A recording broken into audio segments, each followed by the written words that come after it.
Monsieur Dokolo, bonsoir. Bonsoir.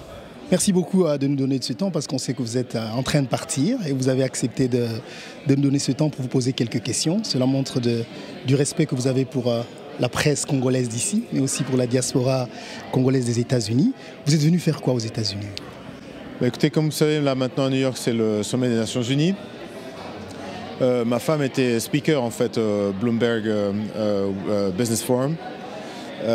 Et j'en ai profité pour essayer de prendre un peu la mesure de ce qui se dit autour du Congo, du processus électoral. Il y a bientôt des élections. Il y avait le président Kabila qui était venu ici justement faire un discours, délivrer un message. Et c'était important que nous aussi, au niveau des mouvements citoyens, on sache exactement ce qui se dit, ce qui est en train de se tramer. Parce qu'on voit sur le terrain que les choses ne se passent pas comme on le dit. On nous parle d'élections le 23 décembre, on nous parle de maintenir la machine à voter, mais on se rend compte qu'effectivement en termes de logistique, la machine à voter, c'est pas ça. On se rend compte qu'à chaque fois qu'ils ont essayé d'utiliser la machine à voter, même pour les démos, ça n'a pas marché. Et donc on se rend compte qu'on est en train d'aller droit dans le mur. En même temps, la chose qui nous choque beaucoup, et nous notamment les Congolais debout, c'est que nous sommes censés être dans une période préélectorale, il y a plus ou moins 100 jours avant la date annoncée des élections. On continue à restreindre tous les espaces de liberté. Nous, on a 7 membres qui ont été arrêtés. Je dirais même qu'ils ont été kidnappés puisqu'ils n'ont pas été présentés devant un juge. Aujourd'hui, ils sont détenus dans des cachots de l'ANR. On sait qu'ils ont été torturés, ils ont été maltraités. Et donc on est aussi ici pour demander à la communauté internationale qu'on ne laisse pas les Congolais mourir en vain. Il ne s'agit pas d'aider les ambitions de tel ou tel, il ne s'agit pas de le pouvoir pour le pouvoir, les élections, etc. Il s'agit d'engager la responsabilité de tout le monde au niveau de la communauté internationale pour que on redonne de la valeur au combat des Congolais, aux libertés des Congolais, à la dignité des Congolais et à la vie des Congolais. Alors on parlera des ambitions politiques tout à l'heure, mais vous avez suivi le discours du président Kabila à l'Assemblée générale des Nations Unies. Qu'est-ce que vous en pensez? Moi j'ai trouvé que c'était un peu souvent comme ces interventions, c'est-à-dire qu'il y a une grosse attente, on se dit qu'est-ce qui va en accoucher, et finalement c'est très très vide. Moi j'ai trouvé que il avait évidemment fait un bilan complètement faussé de la réalité de ce qui se passe aujourd'hui. Il dit soi-disant que la situation est stabilisée, qu'il y a moins d'insécurité, que la crise d'Ebola soi-disant est à peu près contrôlée. On sait que c'est complètement faux. On sait qu'aujourd'hui l'instabilité au Congo c'est une stratégie politique, qu'on crée des poches d'instabilité pour arriver à justifier de la non-tenue des élections. Et c'est là où justement, moi je pense que nous tous les Congolais qui savons la réalité de ce qui se passe au pays, c'est très important qu'on reste très vigilants et qu'on agisse en fonction. Donc c'est vrai, M. Kabila d'hier, qui maintenait le suspense sur sa candidature, certes illégale, mais une troisième candidature possible, n'est plus le Kabila d'aujourd'hui qui a annoncé déjà qu'il y aurait un dauphin. Mais on se rend compte que le régime de la Kabylie est toujours le même. C'est-à-dire que la pauvreté est toujours là, l'insécurité est toujours là, la violence est toujours là, le déni des libertés civiles et politiques des Congolais sont toujours là. Et puis il y a la perspective d'une farce électorale qui nous amènerait finalement, avec cette histoire de machine à voter et cette histoire de fichier électoral dont plus de 10 millions d'électeurs sont potentiellement des bulletins volés ou trichés, qui va nous accoucher d'élections qui ne dégageront aucune crédibilité pour nos institutions, et là où éventuellement on pourrait avoir des gens qui sont aussi impopulaires que les kabylistes qui se retrouveraient encore au pouvoir. Et c'est là où justement, nous, on tire la sonnette d'alarme au niveau des mouvements citoyens, que ce soit nous les Congolais debout, que ce soit nos autres partenaires et nos amis qui ont aussi fait des sacrifices. Il y a plein de gens de Filimbi, des Lucha, etc. qui sont en prison, mais aussi l'Église catholique, à ce qu'on dise et qu'on prenne conscience que finalement, la seule chose qui sera faite pour le Congo dans les mois qui viennent, c'est ce que nous, les Congolais, nous ferons par nous-mêmes. Alors, en parlant de ces élections, il y a une année, quand vous avez lancé votre mouvement, le Congolais debout, il y a eu une sorte d'espoir dans la tête des Congolais. On a vu en vous, finalement, l'homme de la Providence qui venait sauver le Congo. Mais en même temps, vous êtes plusieurs fois prononcé que votre but, ce n'est pas faire la politique. Et on vous attendait également à postuler pour les prochaines élections présidentielles, mais vous ne l'avez pas fait. Vous ne vous rendez pas compte quelque part que vous êtes en train de fuir des responsabilités dont les Congolais pensent que vous pouvez assumer? Je ne pense pas qu'il faut regarder les choses de cette manière-là. Vous savez, on a été mal habitué avec la politique au Congo et les politiciens professionnels. Moi, je ne suis qu'un citoyen congolais qui ait compris que je devais assumer mes responsabilités, que c'était une question morale.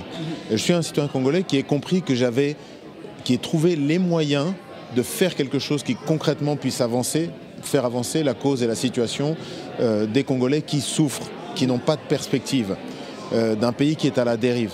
Et donc aujourd'hui, moi, peut-être ça surprend les gens que je sois un Congolais qui dit ce qu'il fait et qui fait ce qu'il dit.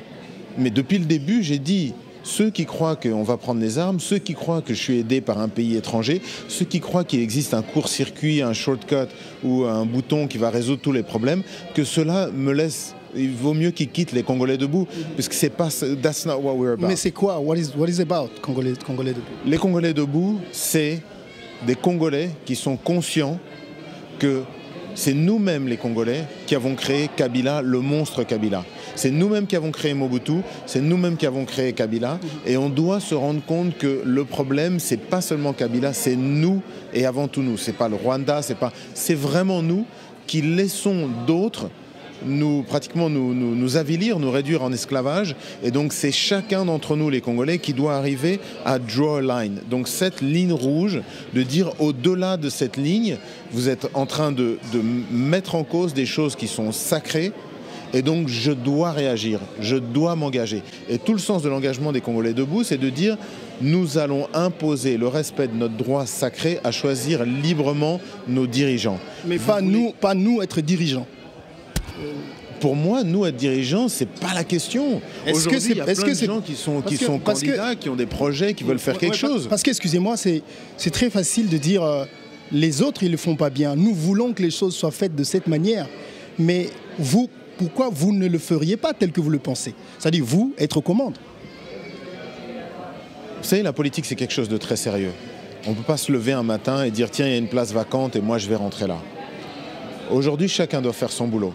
Il y a des politiciens qui ont fait ce choix pour leur vie, qui ont monté un projet politique, un projet de société, qui veulent le présenter. Et moi, je pense que c'est formidable. C'est important que les Congolais aient l'opportunité de poser des questions, de les mettre en face de leurs contradictions, de leur bilan, comparer les idées, les projets, les personnes, les profils et choisir. Mais aujourd'hui, moi, je pense que ce que nous, on peut apporter, et là où je peux apporter le plus, c'est plus comme un garde-fou.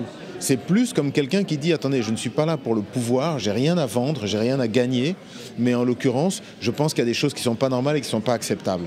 Et que j'utilise mon énergie, ma capacité d'influence pour arriver à inspirer d'autres Congolais à dire « Attendez, c'est pas normal là ce qui se passe. » Il faut qu'on arrive à créer, à circonscrire aussi les ambitions individuelles des gens en fonction de l'intérêt collectif. Et j'ai l'impression que c'est beaucoup plus ça qui a fait défaut au Congo ces 20 dernières années, plutôt que des gens qui ont des bonnes idées, plutôt que des gens qui ont des ambitions et qui ont envie de faire ce job. Et donc aujourd'hui, moi je le dis, je ne crois pas que j'ai un rôle qui est moins important, moins déterminant, moins digne que quelqu'un qui est candidat président de la République. Je vais aussi faire mon job. La différence, c'est que je ne suis pas là en train de me battre pour un poste. C'est tout. D'accord. Alors, il y a les élections qui arrivent le 23 décembre. Et le souhait de... D'abord, il y a un problème. C'est qu'il y a ce problème des machines à voter qui pose un grand problème. Mais aussi l'opposition qui doit présenter un candidat unique avec une possibilité de gagner les élections. Qu'est-ce que vous en pensez? Si c'est le cas, qui pensez-vous peut être le candidat? qui peut unir l'opposition pour gagner les élections? Écoutez, moi j'ai le sentiment que... Parce qu'on crie machine à voter, mais ça continue. Oui, mais de toute manière, la machine à voter a une raison d'être, et ce qu'on appelle la technique du passage en force. Donc c'est toujours un peu la stratégie kabyliste de mettre les gens devant un impossible choice, like an ordeal. Là on dit, où vous voulez des élections, où vous voulez des élections avec la machine à voter, ou vous voulez pas d'élections. Et c'est pour ça que nous, on a dit depuis le début avec la société civile, et notamment l'Église catholique et les autres mouvements de la société civile, on a dit on veut des élections le 23 et on veut des vraies élections transparentes et crédibles le 23, parce que c'est votre obligation, à vous nos dirigeants, et notre droit à nous les Congolais. Ne venez pas nous dire non, on vous fait des élections alors au rabais, etc., etc. La machine à voter, clairement, elle n'est pas légale. Okay. Là maintenant, il y a le calendrier de la CENI qui prévoit pour ces jours-ci le calendrier que M. Nanga lui-même a produit et qui l'engage, qui prévoit pour ces semaines-ci l'impression des bulletins de vote. Ça veut dire que ni c'est dans la loi, ni c'est dans le projet exécutif concret des élections, mais on va pourtant nous l'imposer. Ça veut dire que ces élections, vous n'y croyez pas? Mais ça veut dire que les élections qu'on est en train de nous préparer vont nous apporter plus d'instabilité que de stabilité, plus d'illégitimité que de légitimité. Mais on y va quand même. On y va quand même. Mais aujourd'hui, ce n'est pas nous qui faisons les élections. Ouais. Nous, on a des gens qui sont en face de nous qui nous disent voilà, c'est le 23 décembre, on va y aller. Et vous allez y aller? Vous allez demander écoutez, à vous... Nous, on a 7 membres des Congolais debout qui sont en prison. Comment est-ce qu'on peut expliquer qu'aujourd'hui, ils n'ont commis aucun crime, ils sont juste allés et ils ont sensibilisé, ils ont mobilisé autour des dangers de l'utilisation de la machine à voter et on les arrête? C'est contraire à la Constitution. Malgré tout ça, on sait, mais est-ce que vous allez aller à ces élections quand même? Mais nous sommes des citoyens. Ouais. Si on peut aller voter, on va aller voter. Mais s'il y a une farce, si c'est une farce d'élection, évidemment qu'on va se révolter contre ça. On va refuser et rejeter tout ce processus. Aujourd'hui, on est arrivé à un niveau là où M. Nanga n'est plus crédible. Pour nous, il n'est plus crédible. Alors on va attendre que dans quelques semaines, on nous dise, ou dans quelques jours, on nous dise « Ah, il n'y a pas d'élection le 23 décembre, finalement, ça va être un peu plus tard, ça va être un peu plus tard. » Mais...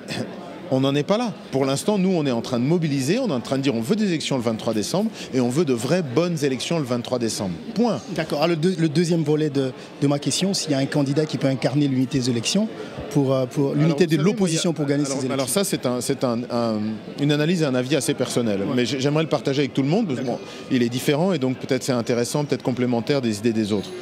J'ai l'impression qu'on est en train de se tromper ici d'enjeu. Tout le monde pense... parce que peut-être on vient d'une culture, là, avec le moboutisme, on a cette espèce d'idolâtrie du chef. J'ai l'impression que tout le monde pense que le seul enjeu, c'est qui sera le prochain président. Cette machine à voter, dont j'assume mon propos, c'est une machine qui a été créée à une seule fin, c'est de pouvoir tricher aux élections.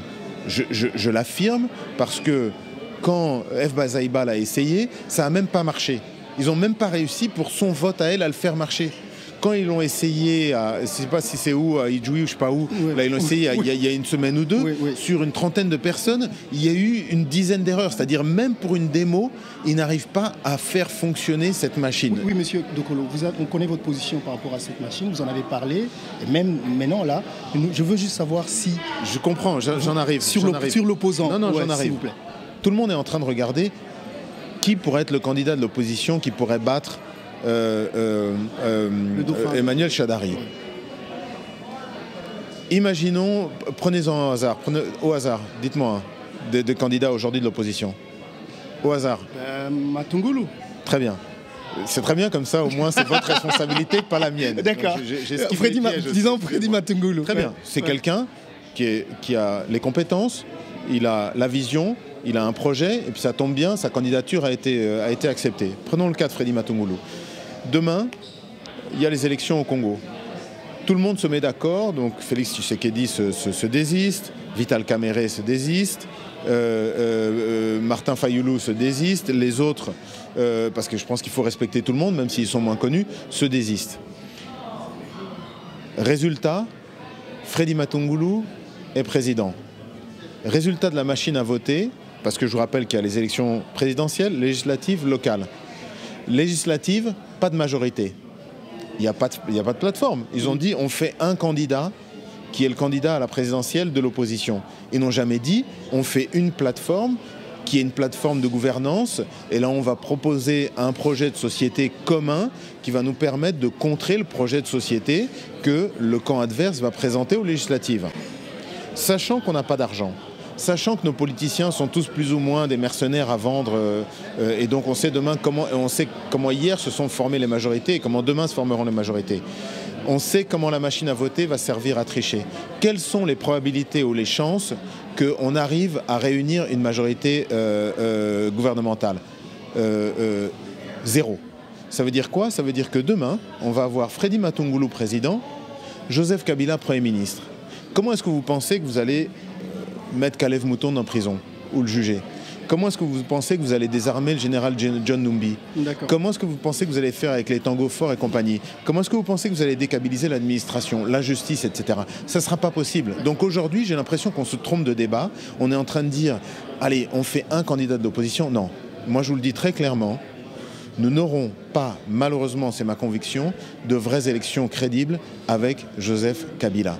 Donc la vraie question à se poser, c'est est-ce que nous, les Congolais, nous allons montrer à cette heure décisive de la vie de la nation que nous méritons ce pays, oui ou non. Parce qu'en fait, ce qui va se passer, soit on va dans l'enfer kabiliste, soit on arrive enfin à sortir et à donner une perspective à ce pays et une chance de s'en sortir à nos enfants.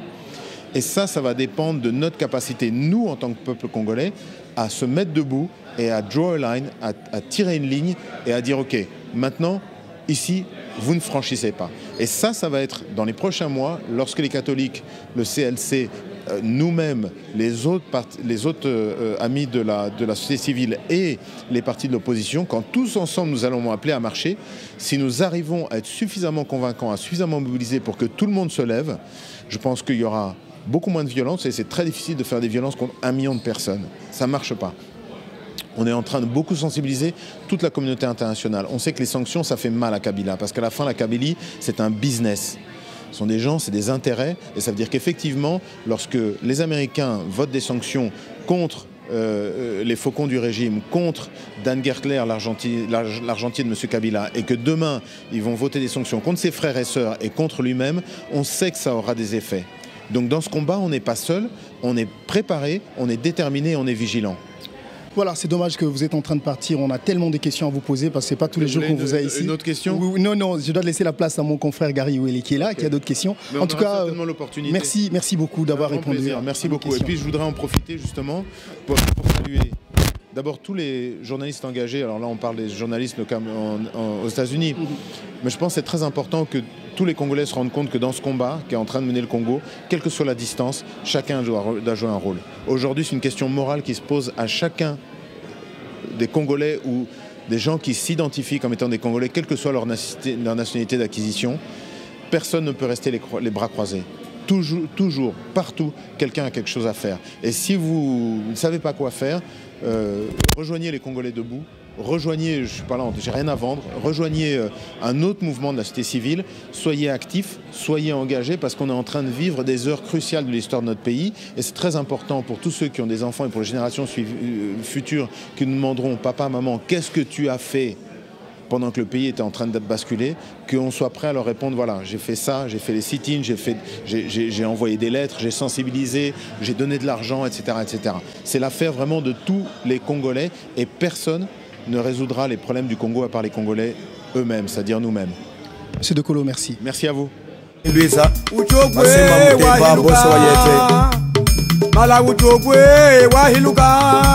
Ntata Dolphin Pinto